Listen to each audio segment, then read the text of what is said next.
Smith, 16, Ninga, Manitoba. The way we usually, it's more of a way of life. I was never interested in any other sports or anything like that. Racing was just what we did.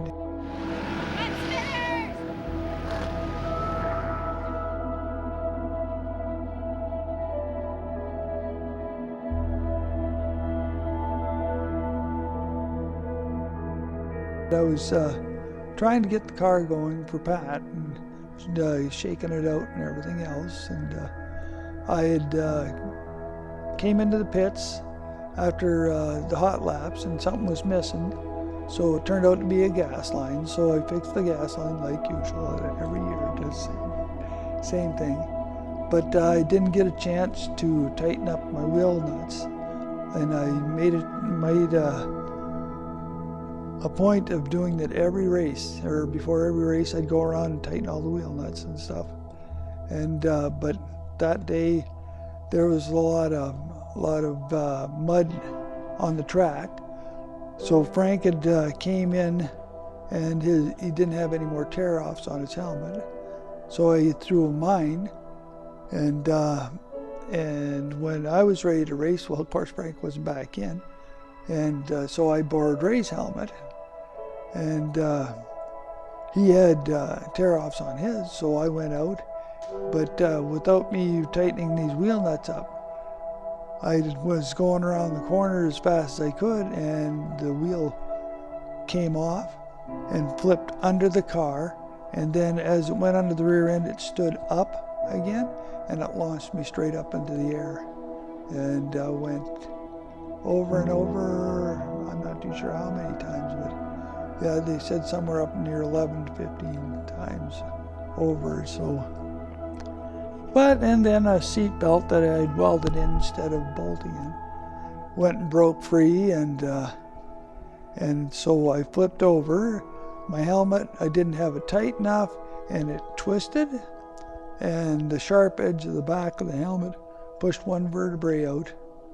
And never broke a bone or anything like that, but that was enough to shear this cord, just that little bit. But it was my own fault. Yeah, I should have checked the wheel nuts and everything. So yeah, don't blame anybody but myself. It's better to happen to me than it would have been if it would have been Pat. So yeah. Yeah, we just about quit racing when I got hurt, and then there was. 2 or 3 of them says, well, we won't drive, like they could get hurt and everything else. And I just tell them, if I had my arms and was able to go and hold on to a steering wheel, I'd be right back in it, yeah, because it didn't bother me at all, yeah, and everything. Sure bugged everybody else about it, but yeah. So they accepted it, and that's why they're racing now. It all started, I think I was probably about 17, and we actually in the shop decided to pull an old car out of a field.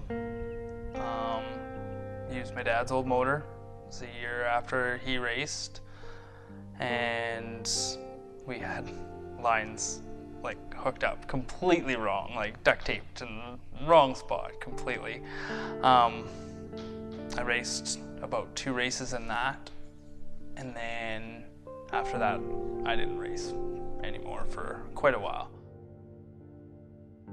Racing around in the yard with the brothers and that, and developing up to making our own go-karts and ripping around, to actually getting into these cars, following our fathers, my grandpa, doing the racing thing with them really grew upon us and developed in our skin as well. I think we're actually born with it in our blood.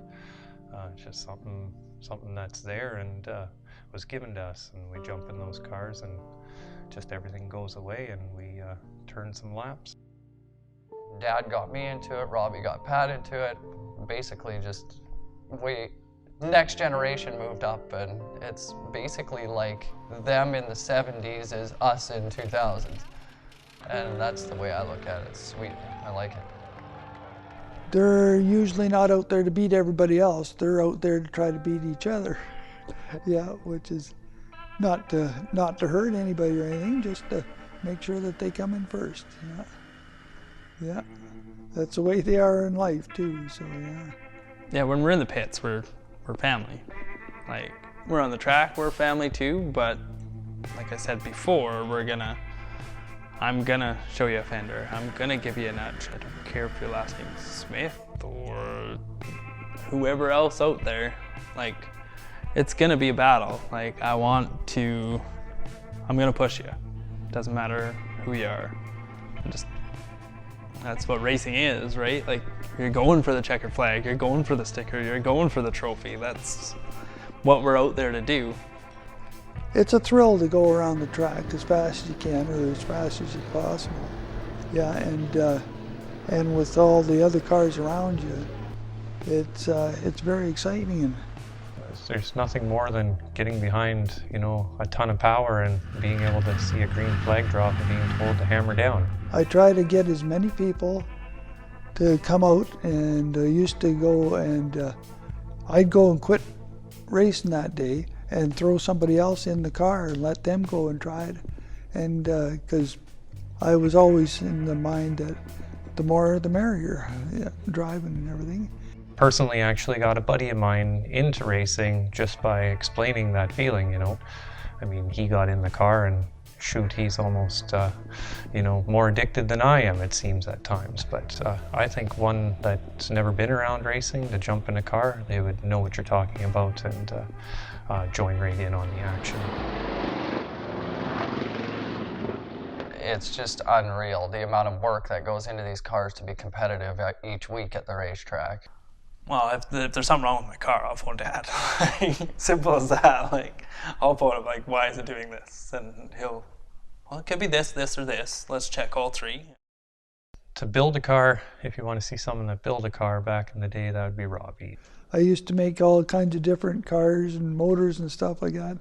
Everybody says, nope, never work. They seem to work for me. Yeah, I used to win races all the time with homemade parts and everything else. He's got a nickname, MacGyver.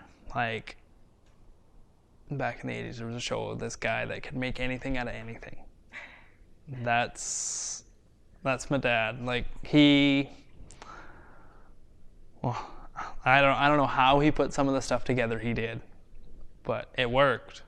That guy, if he didn't have a tool to fix something, he would invent a tool or make a tool.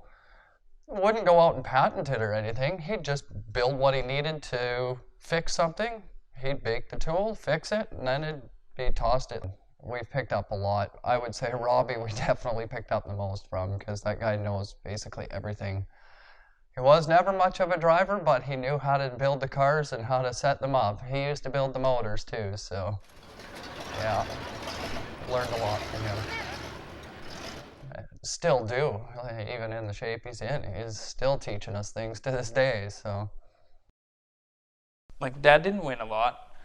He always had some funky car, like something that he threw together, like just very, very random looking car. Uncle Ray was fast. He always had the money to back him. Dad didn't always have the money. He had the ingenuity, and Uncle Frank could drive. He could drive anything. Like, it didn't matter if fenders flying off of it or like he could just drive it. Like, everybody would pull in he would pull in and they would be like, how is that thing even track worthy? And he'd win. Like, he was just, I always wanted the three of them to go together and build one car. Uncle Ray, like, financial, and Dad building it, and Uncle Frank driving it.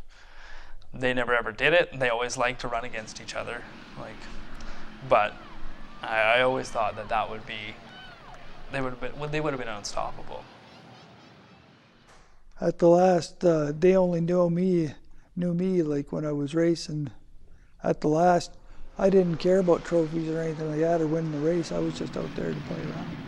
Yeah, and so I'd be right to the floor and just spinning everywhere. And that's no way, you can't win races doing that. But I was having fun. Yeah, that was neat. I wasn't at the racetrack that day when it happened, and I'm very thankful for that. If I would have seen it happen, like he rolled his car around turn 1 and 2 in Botno, and he landed on his roof, but it's just a racing accident, and those things happen. We're all aware of what can happen on the track. I was always looking at the positive side of everything, and not dwell on the negative side, because to me, the accident happened, sure, but it could have been a lot worse. So I always look at it as half full than half empty. I do a little prayer to myself and to the family that has passed, to watch out for us on the track and make sure everything's safe. And I feel that's really important to me. It's touching, actually, to me to do that. I wouldn't call it a dream per se, but we're not gonna give up. Because Dad told me, laying in that hospital bed with weights hooked to his head. He said, if I could go back out, I would. And it's just like, how? Like, how would you do that? But so I put a car together and I went out. I wanted to go.